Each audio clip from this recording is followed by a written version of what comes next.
Good afternoon, everybody. Welcome to the Infinity Workforce Solutions Fast Forward webinar series. My name is Steve Kessler, and I'm going to be the host of the program this afternoon.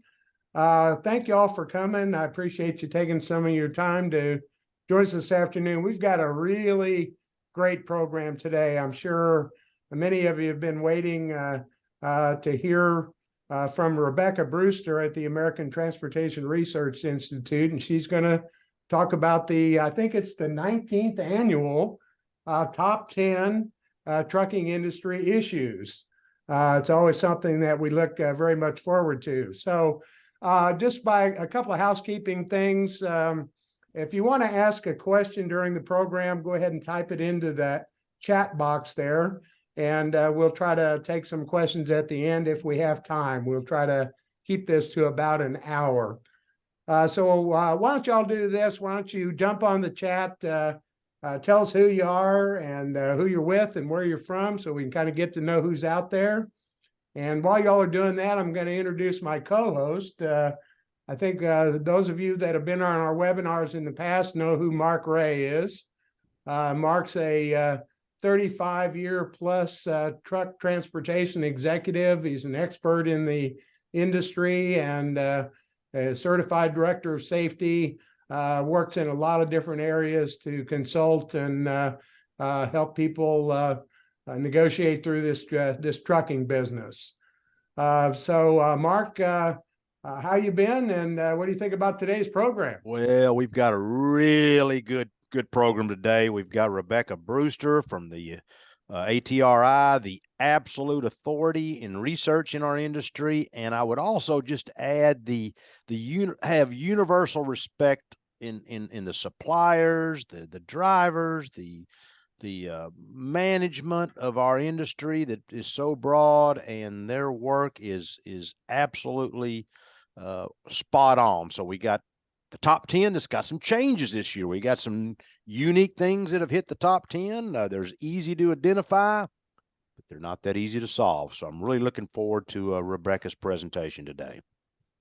Great. Thanks, Mark. So without any delay, let me go ahead and introduce you all to Rebecca. I'm sure many of you know Rebecca Brewster.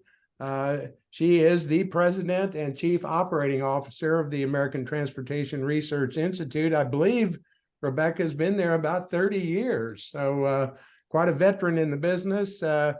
Rebecca's a recipient of several awards, including Fleet Owner Magazine's 2016 Dozen Outstanding Women in Trucking, also the 2013 Influential Women in Trucking Award from the Women in Trucking Association, and the 2010 J.R. Bob Halliday Award given by the 50 state trucking associations. Rebecca, thank you so much for joining us, and I'm going to turn the program over to you. Well, Steve and Mark, thanks so much for having me on today. This is one of the annual studies we do at ATRI, and I'm not going to lie, it's one of my favorite ones we do each year. I like it so much that I have, in my position, retained the annual analysis of the top industry issues, selfishly, because I just love to see each week as I sort of tally the votes that have come in, how things are going and how they're trending. And it really is just a lot of fun to really understand what's happening in the industry. So I appreciate the invitation to talk today about the latest results of ATRI's top 10. I hope everyone is familiar with our organization, but in the event you aren't, we are the trucking industry's not-for-profit research organization. We're here for one primary mission, and that is to do the research and provide the data and analysis that makes this trucking industry safer and more productive. And one of the key hallmarks of what we do at ATRI is that we provide all of our research free of charge. And so as I go through a number of our studies today, if there is something that you are interested in learning more about, I hope you'll visit our website at truckingresearch.org. It's very easy to remember because it's what we do. And you'll find our research there is organized by hot topics. So whether it is economic analysis or hours of service or CSA or truck parking, you'll find all of our various studies grouped by those research hot topics, and you can download them from our website. A little bit about how we're organized at ATRI. We are governed by a board of directors made up of the CEOs of the organizations you see here. Our current chair is Derek Leathers, the chairman of Warner Enterprises out of Nebraska.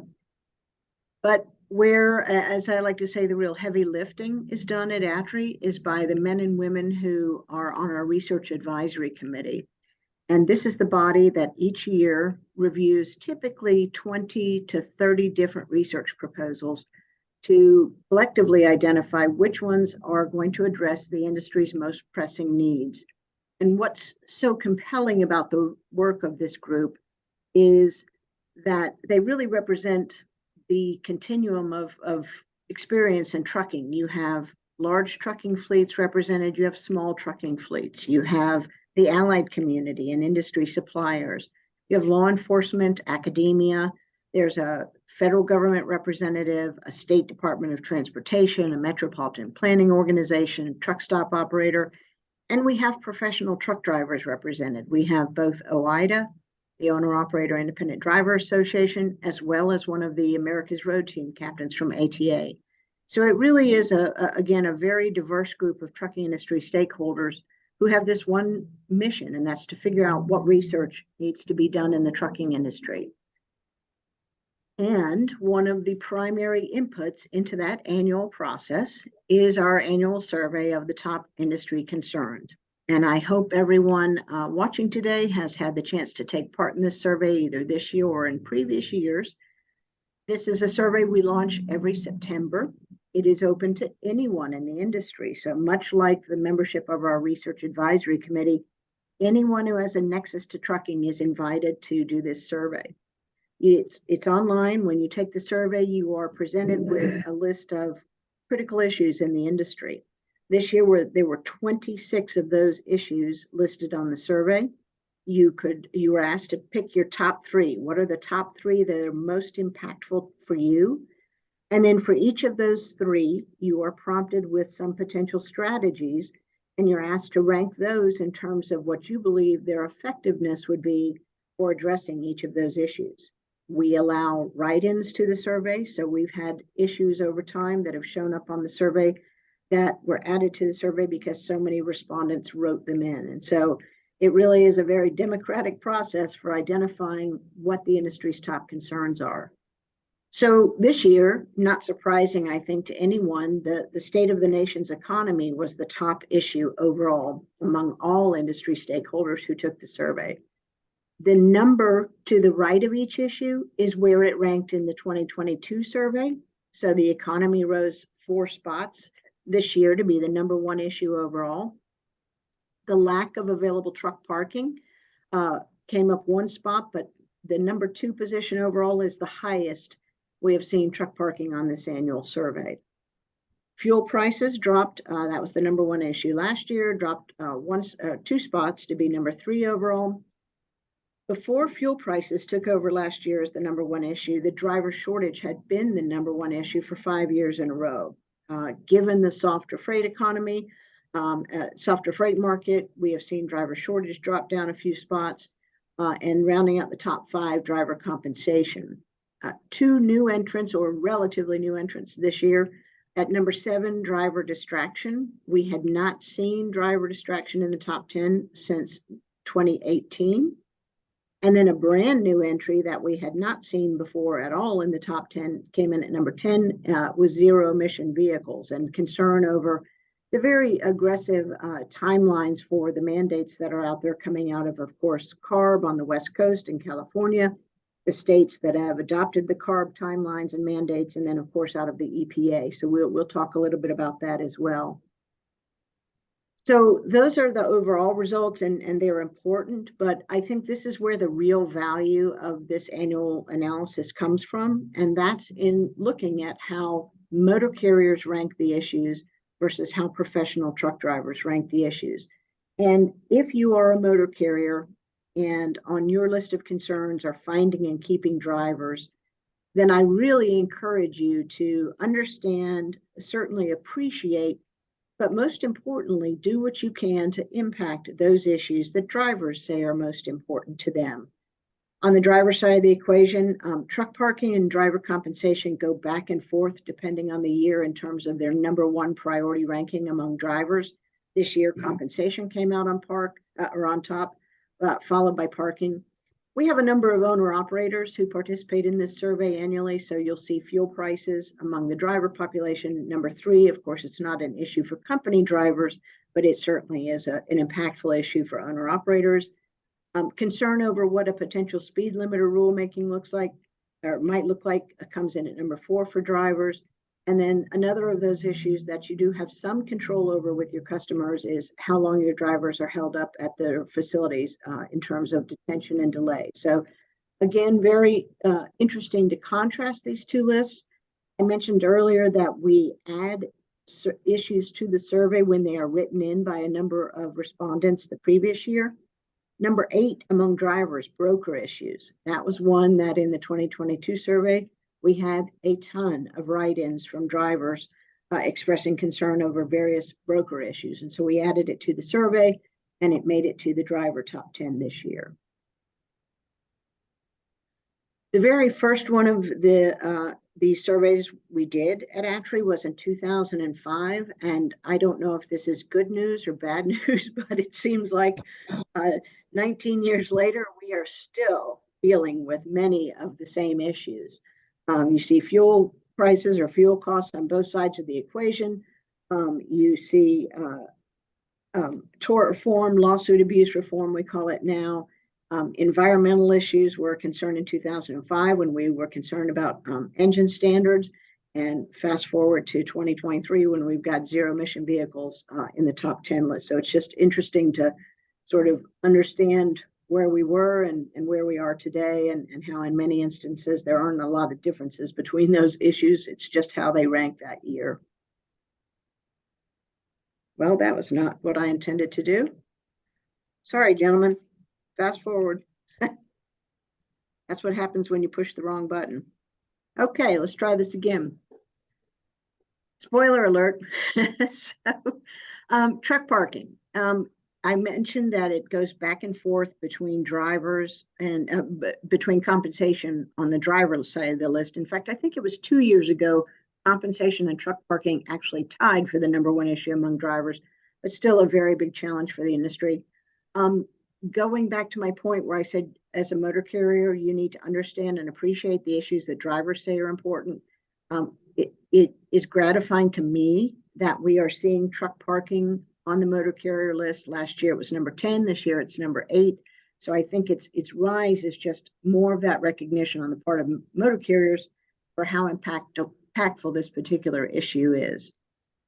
You know, these are pictures that really could be taken, unfortunately, anywhere around the country. And we've all seen this where at shoulders and ramps, the entrance to or exits from rest areas, you see trucks parked on the shoulder. And it just is it's an untenable situation that we put our drivers in that cannot continue. It has tentacles into everything we do. Quite frankly, it impacts our ability to recruit drivers when this is what it looks like when you tell drivers this is potentially where you have to spend the night parked on a shoulder. Certainly in terms of keeping drivers in the industry. So it is certainly something we've got to do something about.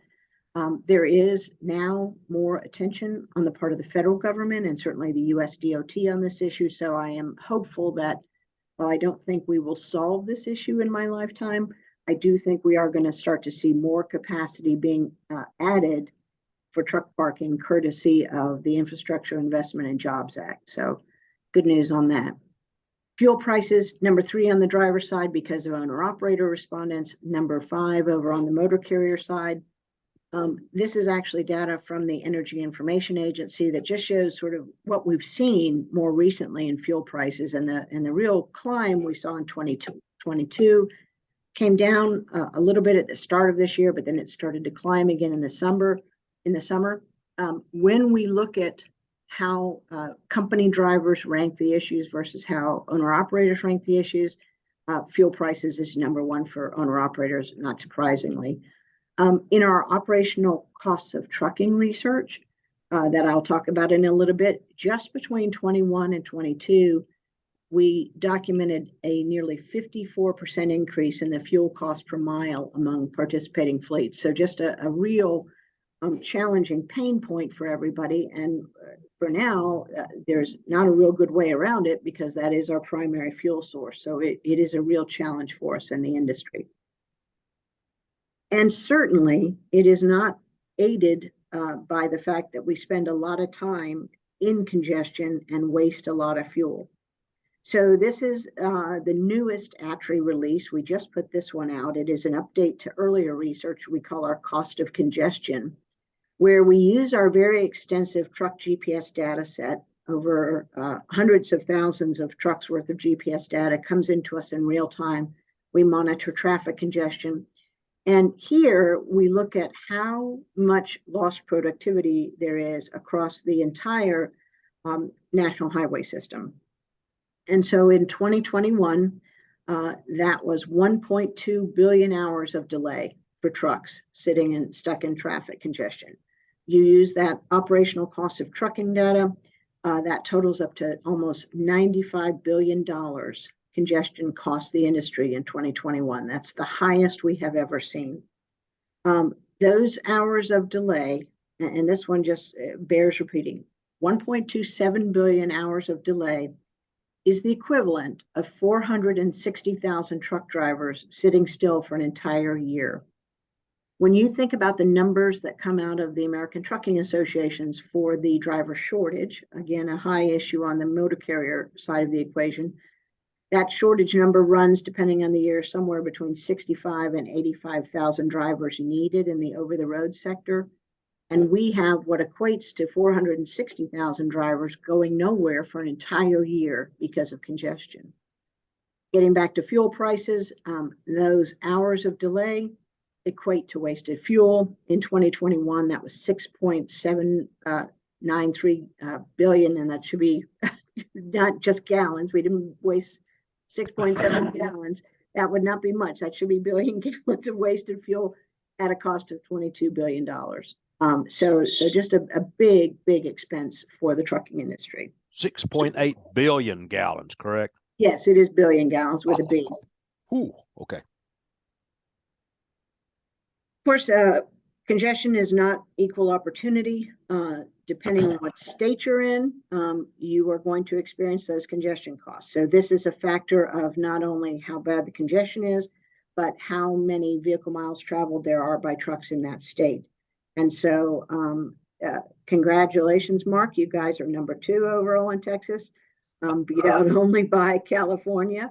But some surprises on this list. I think when people think about big population states, big size, geographic size states, congestion choke points, Louisiana at number 5 probably doesn't jump to mind right away.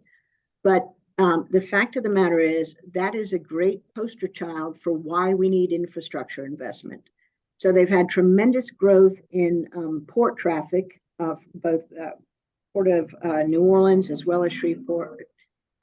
And so we've got lots of truck traffic, but we also have infrastructure badly in need of repair. When you look at the scorecards for how infrastructure is rated, Louisiana routinely does poorly because they just have not kept up their infrastructure. And so because of that, more congestion, trucks having to go more slowly, and it adds up to congestion costs. So another reason why we need to make sure that the Infrastructure Investment and Jobs Act monies are spent to address these real significant congestion issues.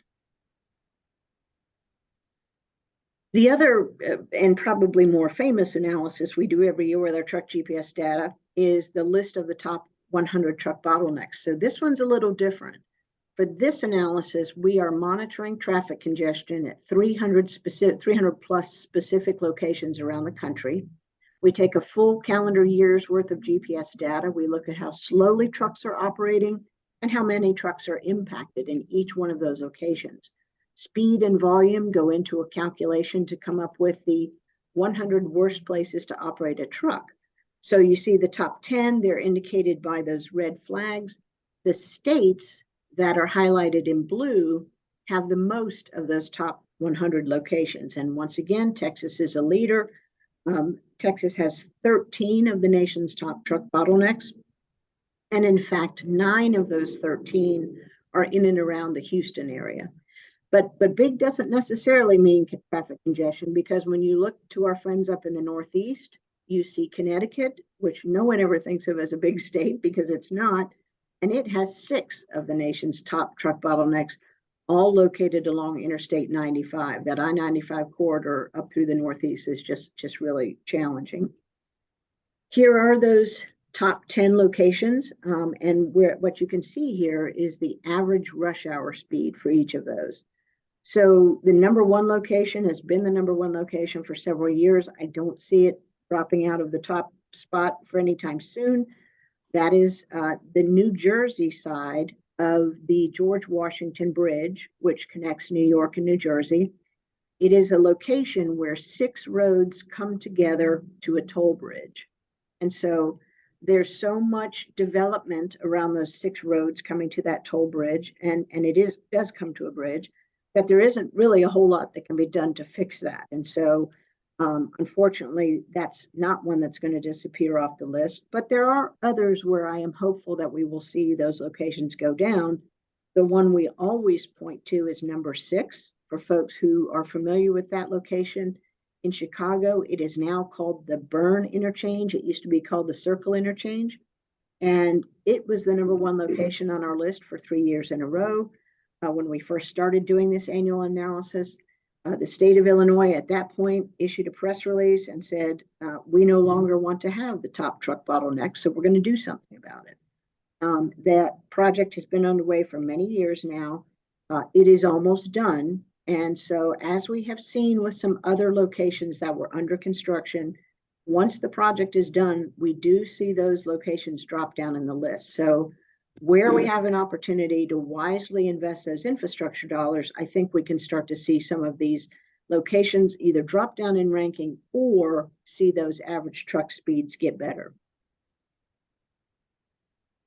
Driver shortage, driver retention, again, both drop down a little bit on the motor carrier side and on the overall list, but still big issues.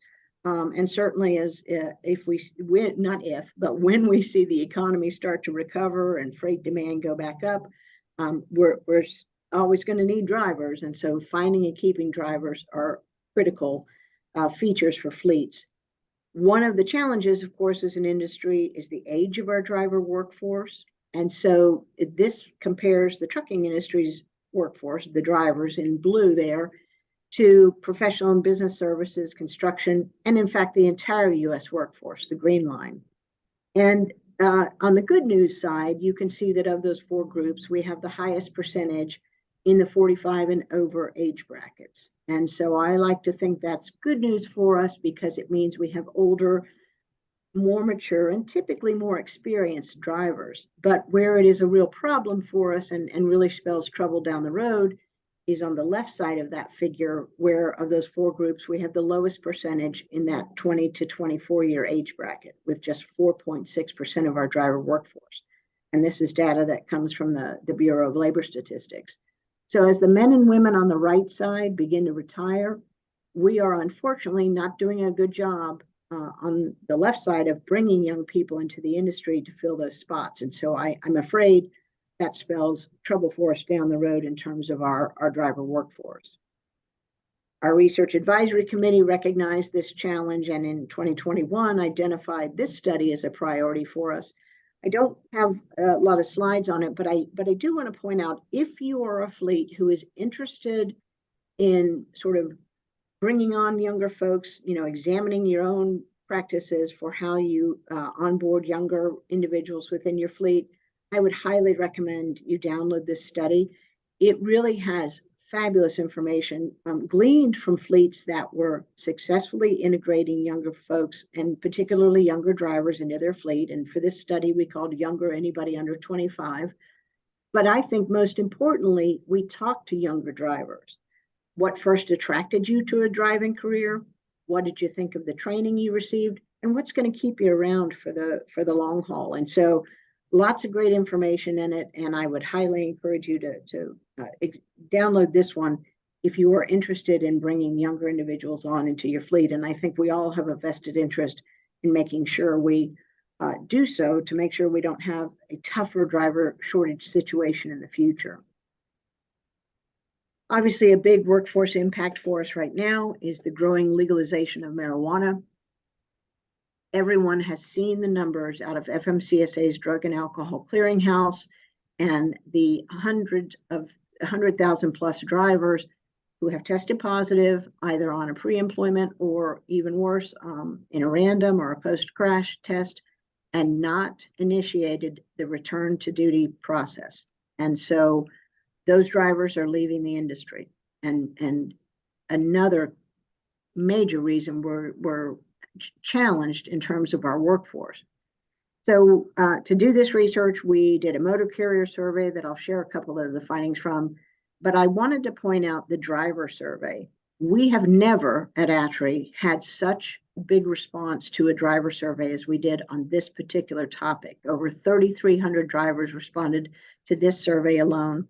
And to me, it really pointed out how very strongly drivers feel about this topic. At one end of the continuum, you have drivers who feel very strongly that things should remain the way they are, that CDL drivers should not be allowed to use marijuana.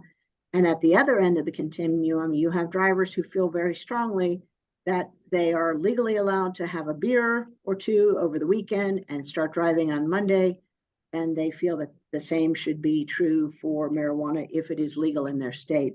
So a real difference of opinion among the driver population there.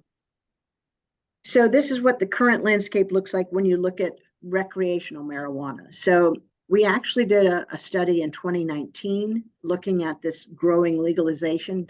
And that study really focused on what would be the roadway safety impacts as our drivers were now going to share the road with more likely impaired car drivers. So the states in dark green, particularly the folks on the West Coast plus Colorado, were among the earliest ones to legalize recreational marijuana. Fast forward to 2023, the states in the shaded green are ones who have since then legalized recreational marijuana. So a lot of certainly availability of legally procurable recreational marijuana. And in fact, again, using 2019 as sort of the benchmark for us, nearly 50% of the US population now lives in states where recreational marijuana is legal. And among CDL holders, that's just over 41%. Live in states where they can legally use marijuana, except for that little caveat that they're CDL holders. So I think this is indicative of how significant the driver shortage is impacting fleets. We ask on the motor carrier survey, would you consider hiring someone who had at one point in the past tested positive for marijuana? And I was very surprised to see that 56% of the respondents said we might hire that driver. Now we ask how much time would have had to have elapsed between that positive test and when they were considering hire them. And that was typically in the 5 to 10 year range. But just the fact that fleets say we might consider this tells me they're just addressing the reality that it's legal in so many places and we have such a need to fill seats. How concerned are you as a fleet that your driver's going to drive impaired because of impaired from marijuana because of legalization? And certainly some concern about that. But where the real concern comes up because of what this would mean in terms of litigation is how concerned are you that a driver is likely to test positive for marijuana in a post-crash drug screen? And again, the challenge with marijuana is the latency in your system, how long it stays with you.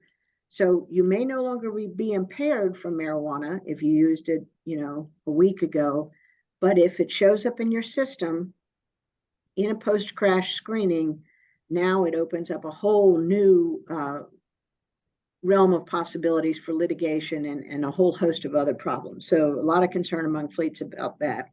No, Rebecca, were those 2022 numbers? Yes. Okay. Yeah. This is where I think we have a real opportunity as an industry. So 25% of the drivers in, again, the largest response to a survey we've ever had by drivers, 25% of drivers either weren't sure or incorrectly believed that they could use marijuana if they lived in a state where it was legal.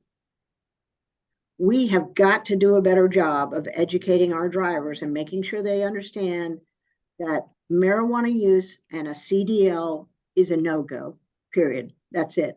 It just is, until, federal law changes, that is absolutely a no-go. The other one that surprised me was that last bullet point there, that drivers do not believe that roadway safety has been impacted by marijuana legalization.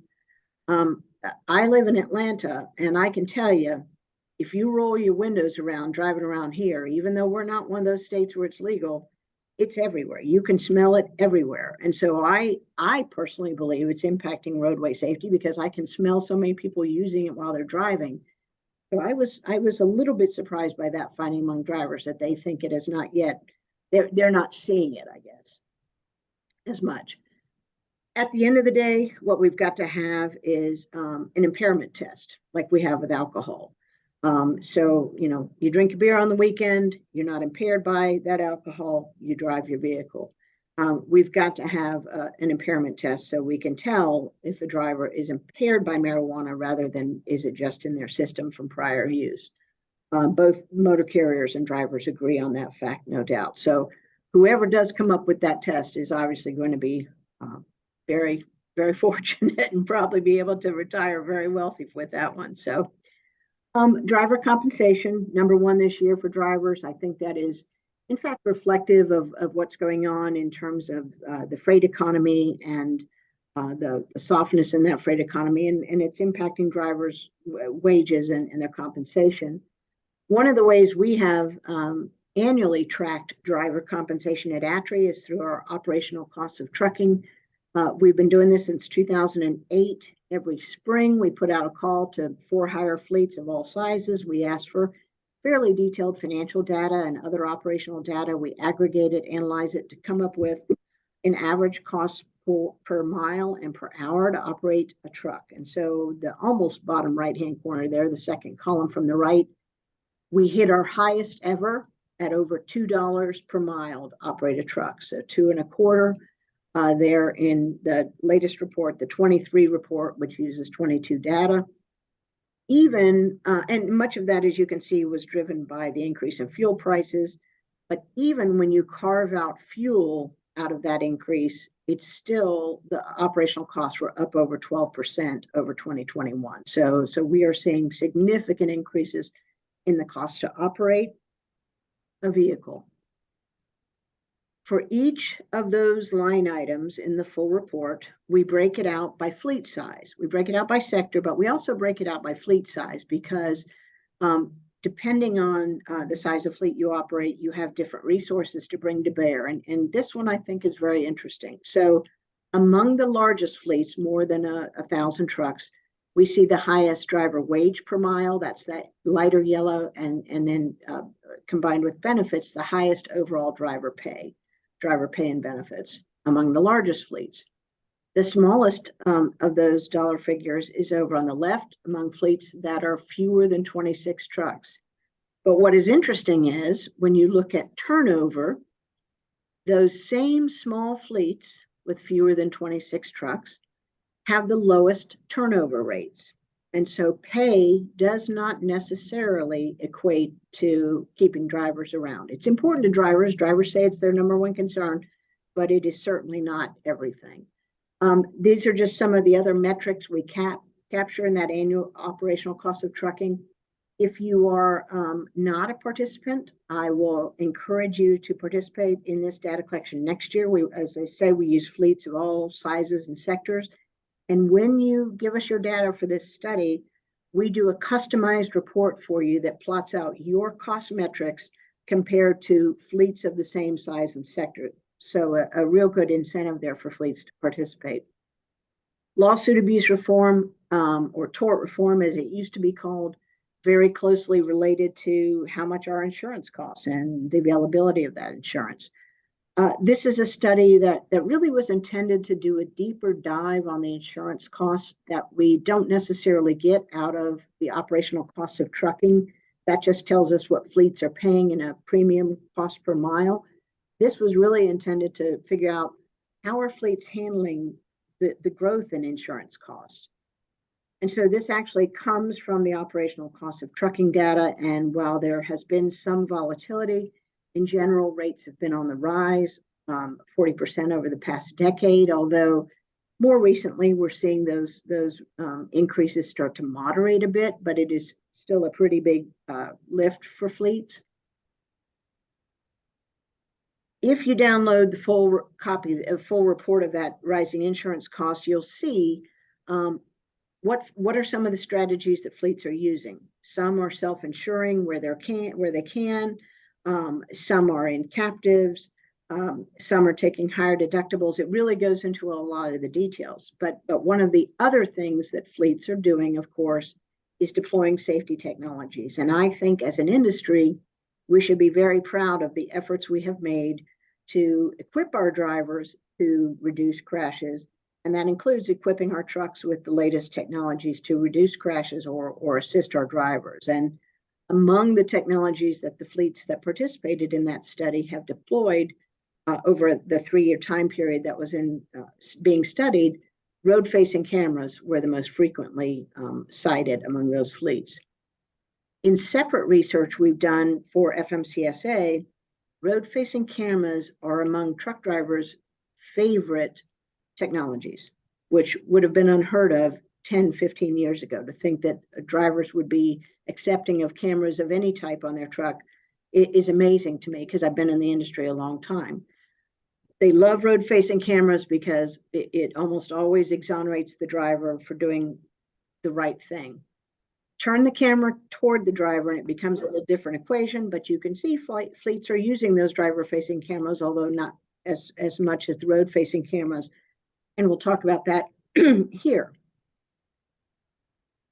It is not surprising that drivers are reticent to accept driver-facing cameras. I think any of us, if we thought that there was always a camera on us all day long at work, might have some challenges with that.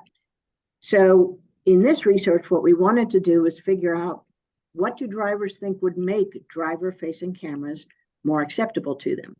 So again, driver survey, about 2,100 drivers participated. We talked to a number of defense attorneys. We also talked to motor carrier insurers about how that data from the driver-facing cameras is being used. So on a scale of 1 to 10, as a professional driver, how do you like driver-facing cameras? Not very high scores. Drivers are not very fond of driver-facing cameras. But the good news is that the highest overall rating is among drivers who are using driver-facing cameras at a 2.24. Still not very high, but it is the highest among those 4 populations.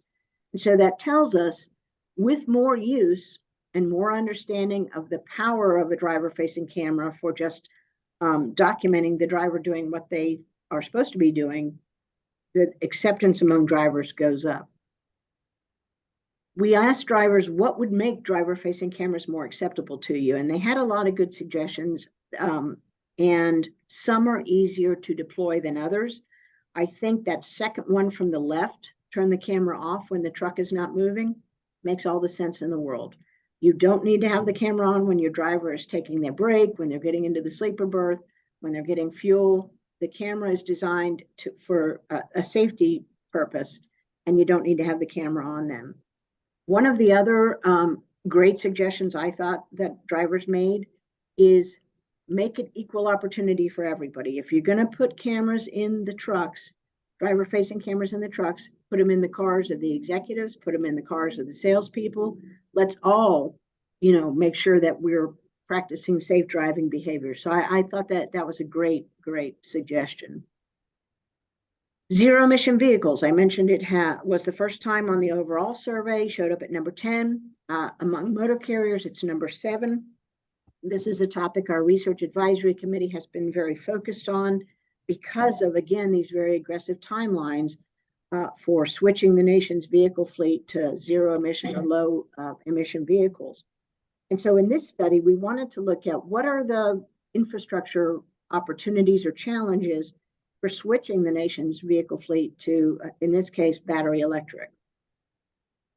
So first of all, if we as a nation tomorrow could flip a switch, literally and figuratively flip a switch, and every single vehicle in the US was battery electric, it would require, that bottom bullet point, it would require 40% of the nation's current electricity generation. 40%. If the Biden administration had their wish and every vehicle were battery electric tomorrow, that's how much of the nation's current electricity generation it would require to power those vehicles. And where you live, based on the robustness of your state's electricity grid and based on the number of vehicles in your state, that percentage can be higher or lower. The darker the state, the more of its current electricity generation would be required to power its vehicles. So in California, which is really driving this truck, if you will, for transitioning to zero emission vehicles, it would require 57% of California's current electricity generation to power its vehicles if everyone switched tomorrow. And that, of course, is California, where at certain times of the year, they have rolling blackouts, and they even ask people to avoid charging their electric vehicles to conserve electricity. I don't think this supply chain operates very efficiently if we tell truck drivers not to charge their trucks because we need to conserve electricity. We just can't bring the supply chain to a halt like that. Another challenge for us as an industry is that to get any kind of range that would mean your truck driver doesn't have to stop every couple hours to charge the vehicle, you have to have more batteries. More batteries means heavier weight on the vehicle. The Federal Highway Administration tells us how much weight our overall vehicle can be because of the roadway design. Put more of it in the battery or in the tractor, and that means you've got less capacity in the cargo. So to haul the exact same amount of freight as you currently do in your diesel trucks, you're going to have more of these battery electric vehicles to haul the same amount of freight. And there's a fairly significant price differential currently. You know, you're looking at $200,000 for a standard diesel tractor trailer versus $450,000 for a battery electric vehicle. And where it really gets tricky for us as an industry, of course, is the truck parking issue. So the Federal Highway Administration in their Jason's Law report says there are 313,000 truck parking spaces nationally. And we know that's not enough because I showed the pictures that, and we've all seen trucks parked on shoulders and ramps. If we're going to put a charger at every one of those spaces, the initial deployment cost is about $35 billion. That's just to get us up and running, putting chargers at every one of those spaces. Do we have the electricity and ability to send the electricity to those 313,000 truck parking spaces? So this was a case study we did. It's a public rest area in a rural part of Texas on I-10. We looked at using our GPS data, how many truck charging events would have to occur. How many drivers go into this rest area each day for their mandated rest? 126 charging events just at this one rest area would require more electricity than it takes to power 5,000 US households. And that assumes we could get that amount of power out to a rural rest area in rural Texas. And we'd have to replicate this all over the country. And where it really gets even trickier, we are, of course, governed by hours of service rules in the trucking industry.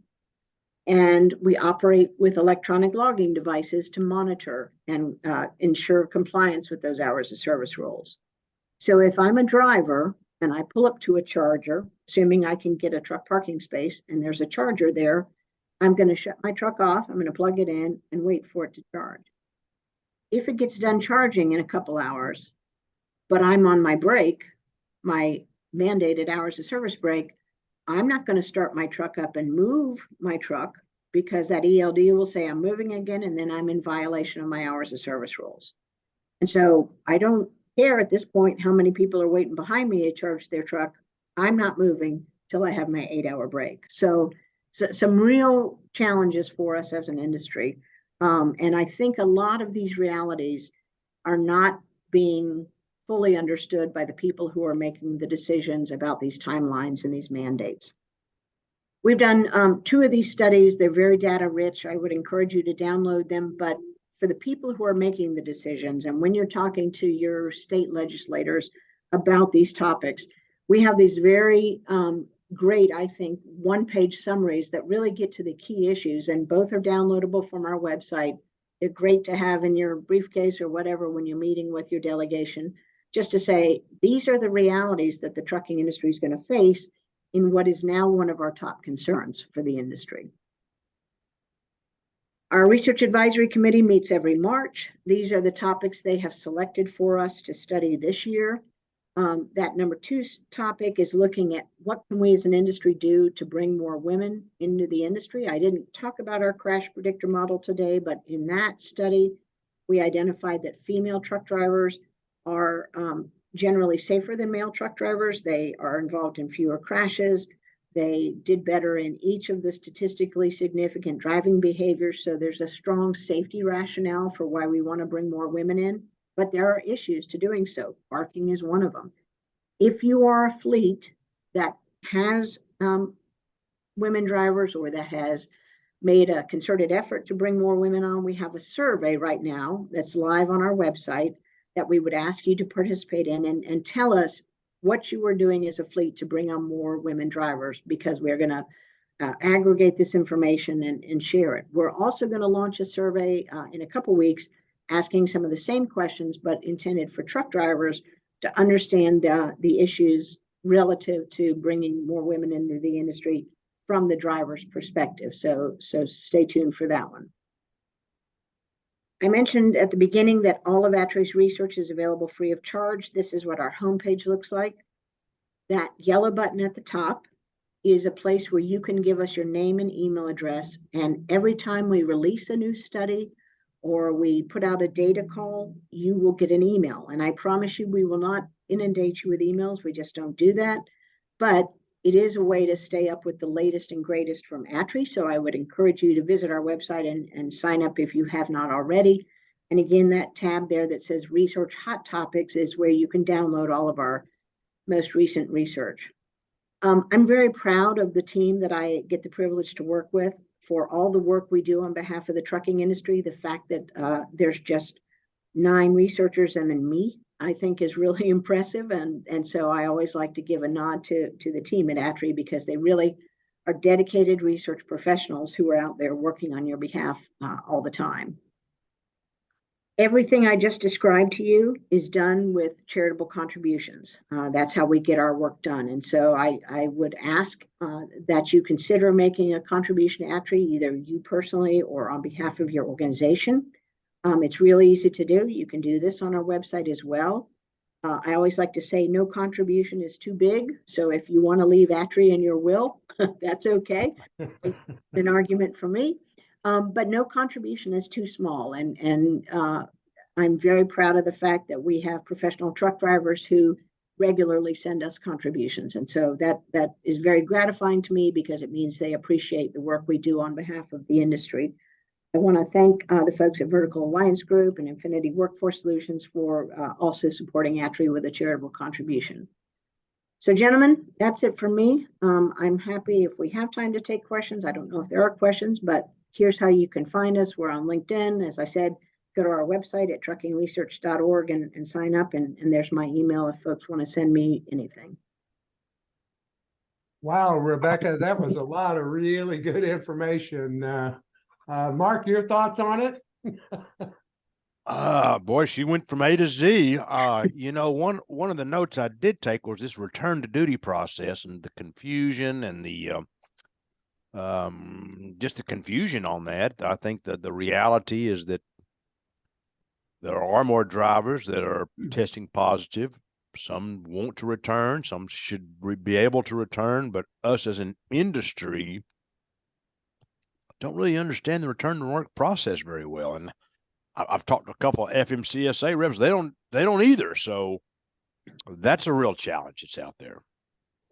It is, and there's confusion on the part of drivers on whether they are legally entitled to use marijuana. But once they do test positive, if they do sincerely want to return, it's understanding what the return to duty process is and the series of follow-up tests that have to go into that.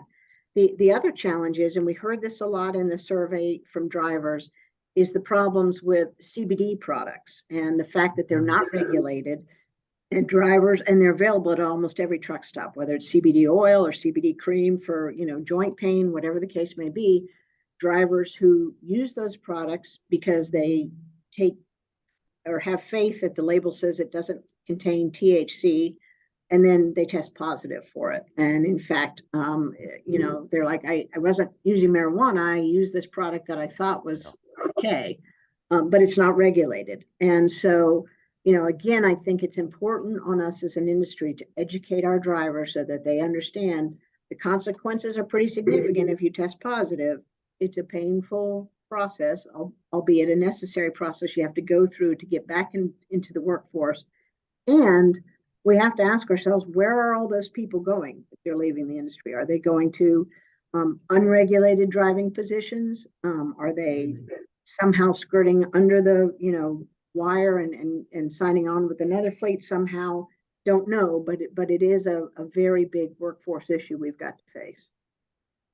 Rebecca, have you been able to determine, I know there's been an increase obviously in positive drug tests, especially for marijuana. Do you have any statistics that would show that's probably from CBD use or not? I don't know the numbers on that. I mean, marijuana is the #1 substance that's being picked up in the Drug and Alcohol Clearinghouse, way above anything else. Right. But again, that's because of the fact that it's legal in so many places. Right. It is a challenge for us. And again, then you also have some drivers who say, I tested positive only because I used a CBD product, when in fact, that's not necessarily the truth either.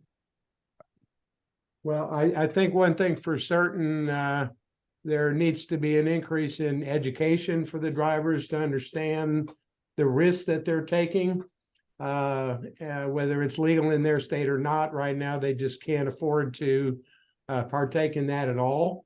But education is kind of what we hang our hats on here. So if anybody's interested in learning more about what we can do as an educational platform, we'd be happy to speak with you about that. So anyway, I don't see any other questions coming in. Mark, did you have anything else that you wanted to bring up? I just thought that parlayed, that CBD oil. The other one I hear very common is personal conveyance, all the confusion on personal conveyance. And for all of our clients that are listening in, I know the majority of them have done custom content on CBD usage and what is legal and what's not legal, as well as personal conveyance. So this platform is absolutely necessary to educate our drivers on. If you don't educate them, then they're going to pick up some advice from the guy or the gal sitting next to them at the truck stop, and that's not always good advice, as we know. And we want to absolutely salute our friends at ATRI for addressing these issues that we see day in and day out. Don't always have a solution, but it's an issue. And if we work as an industry group, we can at least turn the dial a little bit on some of these difficult issues. Rebecca, I don't see any other questions. I just wanted to thank you for presenting this information. It's something we look forward to.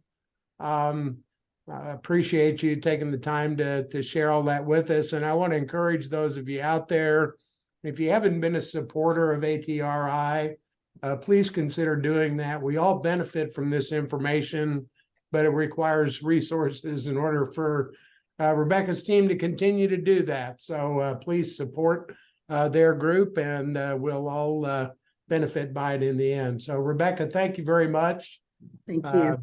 for joining us, and to all of you out there that joined us, thank you, and we hope to see you on a program in the future.